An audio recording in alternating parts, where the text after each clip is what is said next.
But what I wanted to get into tonight is the what the Brewers are doing with their pitchers, and I think it's incredibly smart. And I know it's concerning maybe to some fans, or I've heard some people talking about it, and they're concerned. I'm not concerned over this. So this is what the Brewers are doing.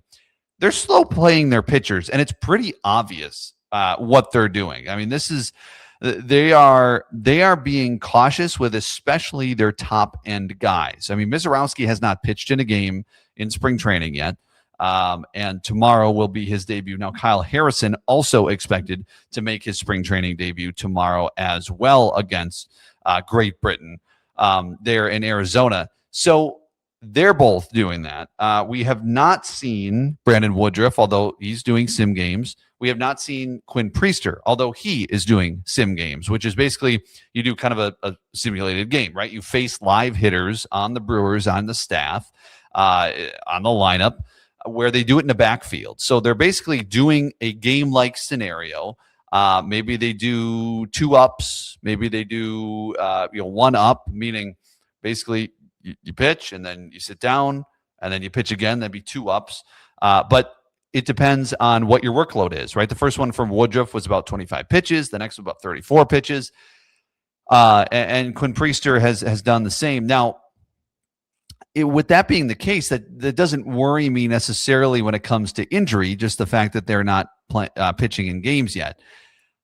But they clearly have a strategy to do this, especially with their top of their guys, the top guys in that rotation. Take a look at this for a second.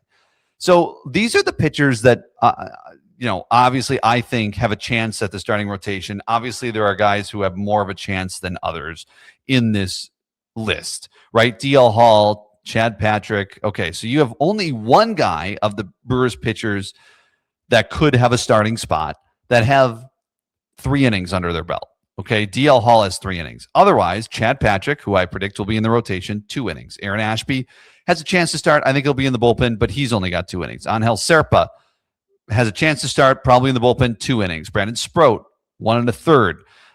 Really good, look good there. Robert Gasser, 1 inning. Logan Henderson, 1 inning. And then you see the yet to pitch Woodruff, Harrison, and Priester still have yet to pitch in a game. Again, also Mizorowski. I left Mizorowski off of there. And Mizorowski as well in the yet to pitch category. Again, Harrison and Mizorowski scheduled to pitch tomorrow. But you look at that list, and again, Mizorowski should be added to that bottom part. But otherwise, you look at that list and you say, okay, well, Hunter, what should they be what should they be doing? How many innings should they be throwing? Isn't it a little early right now? Well, it's not incredibly early, considering the fact that I feel like everything is getting pushed earlier and earlier. Spring training earlier because opening day is March 26th. I mean, we're not doing opening day in April anymore. They keep pushing it back and back. So March 2nd is still like a few weeks into spring training now. I mean, you think about what was it, like about February 12th, I think was the one of the days.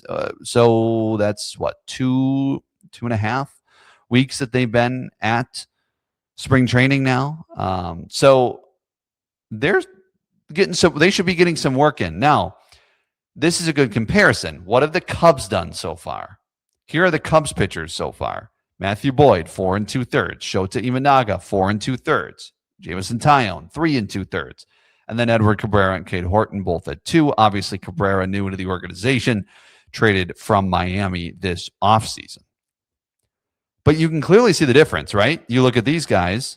It's only one guy over 2 innings. You look at these guys, and you have 3 over 2 innings, and some of them more than double what most of the Brewers staff has done when it comes to starting pitchers.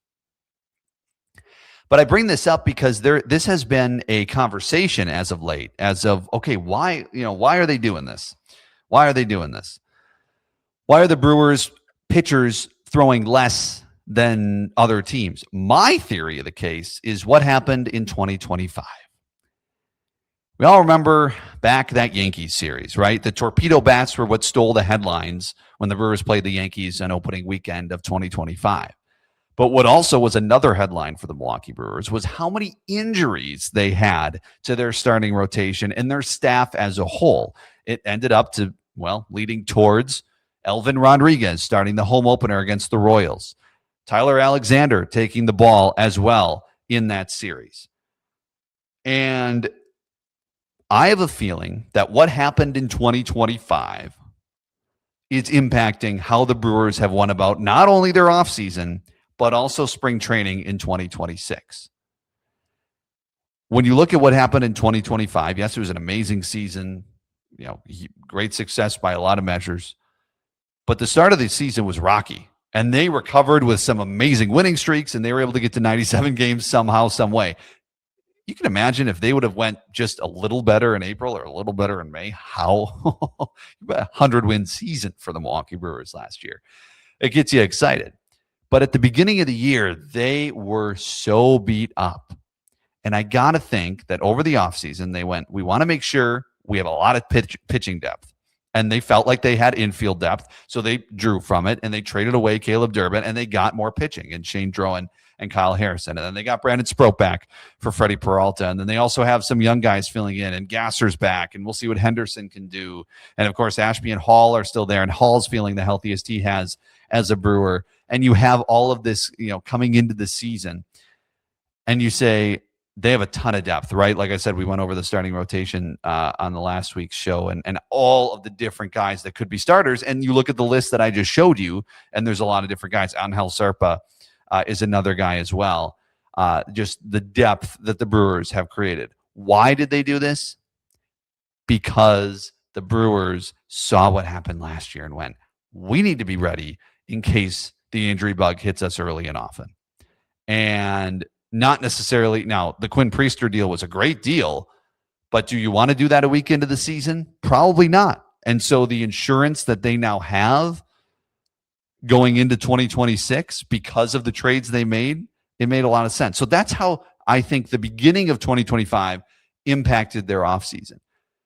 You look at 2026 spring training, and I got to think the early 2025 season impacted the 2026 spring training because they're slow playing their pitchers more, and they're giving them more time. And if you look at last year, within the first 10 days, these were all of the pitchers that were unavailable for the Milwaukee Brewers. First 10 days of last season, okay?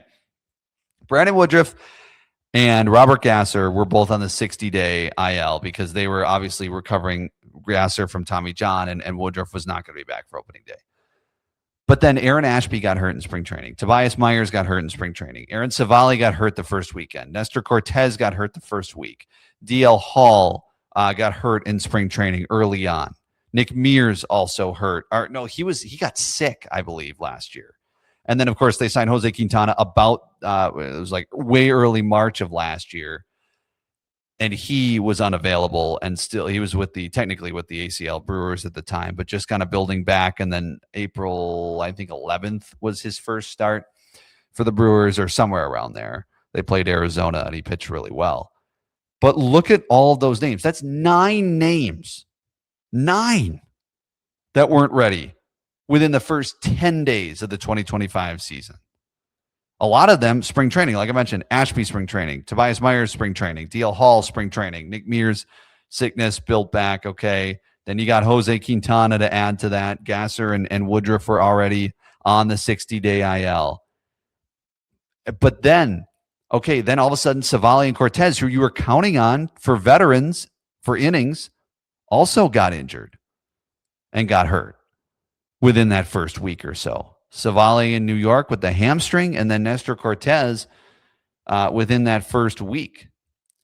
So all of this to say, I think the Brewers learned a lot from 2025, not just about how to be successful and win 97 games, because that's exactly what they did, and get to the NLCS, but they also learned, let's be a little more cautious. Let's make sure we have pitching depth, and more than maybe we think we need.